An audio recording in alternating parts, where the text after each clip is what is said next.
ചെമ്പകം പൂക്കുന്ന താഴ്വരയിൽ ഭാഗം 18. ഇന്ന് കാലത്ത് കല്യാണം കഴിഞ്ഞ് മീനു വീട്ടിലെത്തി. രാവിലെ വല്ലതും കഴിച്ചോ നീ? ഇല്ലെങ്കിൽ പോയി കുളിച്ചിട്ട് വായോ, പുട്ടുണ്ടാക്കാൻ പോവാ. അടുക്കളയിൽ നിന്നും മാധവി പറഞ്ഞു. ഒന്നും കഴിച്ചിട്ടില്ല അമ്മേ, നല്ല ക്ഷീണം എന്ന് പറഞ്ഞ് മീനു സോഫയിലേക്ക് വീണു. ഇത്രയും ക്ഷീണിക്കാൻ നീയാണോ ടീച്ചറുടെ കല്യാണം നടത്തിയത്? നിന്റെ ടീച്ചറുടെ അച്ഛനും അമ്മയ്ക്കും പോലും ഇത്രയും ക്ഷീണം ഉണ്ടാകില്ലല്ലോ.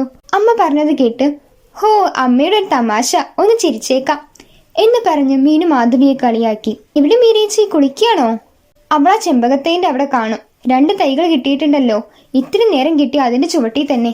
കുളിപ്പിച്ച് കുട്ടി ഇല്ലാണ്ടാക്കുമെന്ന് പറഞ്ഞ പോലെ നോക്കി ആ ചെടികൾ എന്താക്കുമോ എന്തോ മാധവി പറഞ്ഞു. ചേച്ചിയുടെ കല്യാണത്തിന് മുല്ലപ്പൂ ഒന്നും വേണ്ട, മുഴുവനും ചെമ്പകം മാത്രം മതിയാകും. ഇങ്ങനെ ഒരു ചെമ്പകപ്രാന്തി എന്ന് പറഞ്ഞ് മീനു എണീറ്റ് മീരയെ തിരിഞ്ഞ് തൊടിയിലേക്ക് ഇറങ്ങി. രഞ്ജിത്ത് കൊടുത്ത ചെമ്പകത്തേക്ക് തടമെടുക്കുന്ന മീരയെ കണ്ട് ചെടി ഇന്ന് തന്നെ പൂക്കുമോ എന്ന് പറഞ്ഞ് മീനു മീരയെ കളിയാക്കി. ചെടി വെച്ചാൽ മാത്രം പോരാ, അതിനെ പരിപാലിക്കുക കൂടി വേണം. മണ്ണിലേക്ക് ഇറങ്ങാതെ നിന്നോട് ഇതൊന്നും പറഞ്ഞിട്ട് കാര്യമില്ല. ചേച്ചി ഉണ്ടാകുമ്പോൾ പിന്നെ ഞാൻ എന്തിനാ വെറുതെ പണിയെടുക്കുന്നത്? എന്നാ ഞാൻ പോയി നാഷ്ട കഴിക്കട്ടെ. ഞാൻ കഴിക്കുന്നത് കൊണ്ട് നിനക്ക് വേണ്ടാലോ? അയ്യോ, അങ്ങനെ പറയാൻ പാടില്ല, വിശന്നിട്ട് വയ്യ, ഞാൻ പോയി കഴിക്കട്ടെ. എനിക്ക് തടമെടുത്ത് കഴിഞ്ഞ് കുറച്ച് വെള്ളവും ഒഴിച്ച് മീരയും മീനുവിനോടൊപ്പം അടുക്കളയിലേക്ക് പോയി. പുട്ട് ചുട്ടുകൊണ്ടിരുന്ന വല്യമ്മയോട്, വല്യമ്മ അവിടെ പോയിരുന്നേ, ഞാൻ പുട്ട് ചുട്ടോളാം എന്ന് പറഞ്ഞതല്ലേ എന്ന് പറഞ്ഞ് മീര പുട്ട് ചുടാൻ തുടങ്ങി. മോളെ, ഇന്ന് ഉച്ചയ്ക്ക് രഞ്ജിത്തും ബാലമാമയും അമ്മായിയും കൂടി വരും. നീ ചെടി നനയ്ക്കാൻ പോയ സമയത്ത് വല്യമാമ വിളിച്ചിരുന്നു. മാധവി പറഞ്ഞത് കേട്ട് മീരയുടെ മനസ്സ് ആകുലതപ്പെട്ടു. തനിക്കെന്തായാലും രഞ്ജിത്തിനോട് അത്തരത്തിലൊരു ഇഷ്ടം തോന്നുകയില്ല. പക്ഷേ ഇത്രത്തോളം എത്തി അവരോട് മറിച്ചു പറയുന്നതും ശരിയാണോ?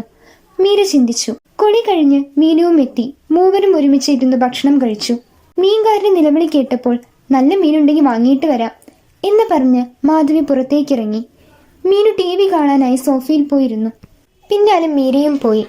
മീനു, നിന്റെ കല്യാണ വിശേഷങ്ങളൊക്കെ പറയെ, കേൾക്കട്ടെ മീര പറഞ്ഞു. കല്യാണം അടിപൊളിയായിരുന്നു. നമ്മുടെ നാട്ടിലെ പോലെയൊന്നുമല്ല, കുറച്ച് വ്യത്യാസങ്ങളൊക്കെ ഉണ്ടായിരുന്നു. കല്യാണത്തിന് വന്ന എല്ലാവർക്കും നാരങ്ങ കൊടുക്കും, അതാണ് അവിടുത്തെ ആദ്യത്തെ മര്യാദ. പിന്നെ സദ്യ അത്ര പോരായിരുന്നു, പക്ഷെ വൈകുന്നേരം റിസപ്ഷന്റെ ഫുഡ് അടിപൊളിയായിരുന്നു. അങ്ങനെ മീനു കല്യാണ വിശേഷങ്ങളെല്ലാം പറഞ്ഞു കഴിഞ്ഞു. ഇന്ന് രഞ്ജുവേട്ടൻ വരുന്നുണ്ടല്ലേ? മീര മൂളി. മീനു വീണ്ടും TVയിലേക്ക് ശ്രദ്ധിച്ചു. മീനുവിന്റെ ശ്രദ്ധ മുഴുവൻ TV കാണുന്നതിലാണെന്ന് മനസ്സിലായ മീര ഒരല്പം നീരസത്തോടെ അവിടുന്ന് എണീറ്റ് മുറിയിലേക്ക് പോയി. മീര നീരസത്തോടെ എണീറ്റ് പോകുന്നത് കണ്ട് ചേച്ചി കാണാതെ മീനു ഒരു കള്ളച്ചിരി ചിരിച്ചു. കട്ടിലിന് മുകളിൽ കൊണ്ടിട്ട അലക്കി ഉണക്കിയ തുണികൾ ഓരോന്നായി മീര മടക്കാൻ തുടങ്ങി. ചേച്ചി ഇന്ന് ചാർജർ കണ്ടോ എന്ന് ചോദിച്ച് മീനു അവിടേക്ക് വന്നു. ഞാനൊന്നും കണ്ടില്ല, എവിടെയെങ്കിലും കൊണ്ടുപോയിട്ടിട്ടുണ്ടാവും ഗൗരവത്തിൽ മീര പറഞ്ഞു. ഓ, ഞാൻ നോക്കി കണ്ടുപിടിച്ചോളാം എന്ന് പറഞ്ഞ് ചേച്ചിയെ ഒന്ന് ഇടം കണ്ടിട്ട് മീനു നോക്കി. മീരേ, അടുക്കളയിൽ നിന്നും മാധവി വിളിച്ചു. എന്താ വല്യമ്മേ, മീൻ കിട്ടിയോ? ആ, നല്ല നെയ്മീൻ കിട്ടിയിട്ടുണ്ട്. ഞാൻ വൃത്തിയാക്കി തരാം. നിന്റെ സ്പെഷ്യൽ തേങ്ങാപ്പാൽ ഒഴിച്ച കറി നീ വെക്കുമല്ലോ അല്ലേ? ആ, ഞാൻ വെച്ചോളാം. എന്നിട്ട് മീനുവിനോട്, മീനു അത് തേങ്ങ ചെരുകിത്തായോ മീര പറഞ്ഞു. പയറിരിപ്പുണ്ട്, മെഴുക്കുപുരട്ടിയും ചീരത്തോരനും വെക്കാം എന്ന് പറഞ്ഞ് മാധവി മീൻ വൃത്തിയാക്കാൻ പോയി. ചേച്ചിയുടെ ഫോണിലേക്ക് ആരോ വിളിച്ചു. ഞാൻ കോൾ അറ്റൻഡ് ചെയ്യുമ്പോഴേക്കും കട്ടായിപ്പോയി എന്ന് പറഞ്ഞ് മീനു ഫോൺ മീരയ്ക്ക് കൊടുത്തു. സന്ധ്യ ടീച്ചറാണല്ലോ. ഫോൺ നോക്കിയതിനു ശേഷം മീര പറഞ്ഞു. അപ്പോഴാണ് വാട്സപ്പിൽ കാർത്തിക് അയച്ച മെസ്സേജ് മീര ശ്രദ്ധിച്ചത്. കടയ്ക്കെടുത്ത് വീടിന്റെ ചിത്രങ്ങൾ അയച്ചിരിക്കുന്നു. അവയെല്ലാം നോക്കിയതിനു ശേഷം നല്ല വീട് എന്ന് കാർത്തിക് ഒരു മെസ്സേജ് അയച്ചു. മീനു, ഇത് നോക്കി, കാർത്തിക് സർ പുതിയ വീടെടുത്തതിന്റെ ഫോട്ടോസ് അയച്ചിരിക്കുന്നു എന്ന് പറഞ്ഞ് മീര മീനുവിനെ കാണിച്ചു കൊടുത്തു. കൊള്ളാം, നല്ല വീട് എന്ന് മാത്രം മീനു മറുപടി നൽകിക്കൊണ്ട്, ചേച്ചി ചീര അരിഞ്ഞു വെക്കട്ടെ മീനു ചോദിച്ചു. മാധവി മീൻ വൃത്തിയാക്കി വന്നതും മീര വേഗം കറി വെച്ചു. കറികളെല്ലാം വെച്ചു കഴിഞ്ഞ് മീര വസ്ത്രം മാറാൻ മുറിയിൽ പോയപ്പോൾ പിന്നാലെ മീനുവും ചെന്നു. ചേച്ചി, ഫ്രിഡ്ജിൽ മുന്തിരിയുണ്ട്, ജ്യൂസ് അടിക്കട്ടെ മീനു ചോദിച്ചു. മീര കനത്തിൽ മൂളി. എന്താണ് എന്റെ ചേച്ചിയുടെ മുഖത്തൊരു കടന്നൽ കുത്തിയ പോലെ? എന്റെ മുഖത്ത് ഒരു കടന്നലും കുത്തിയിട്ടില്ല എന്ന് പറഞ്ഞ് മീര ഷെൽഫിൽ നിന്ന് ഒരു ചുരിദാർ എടുത്തു.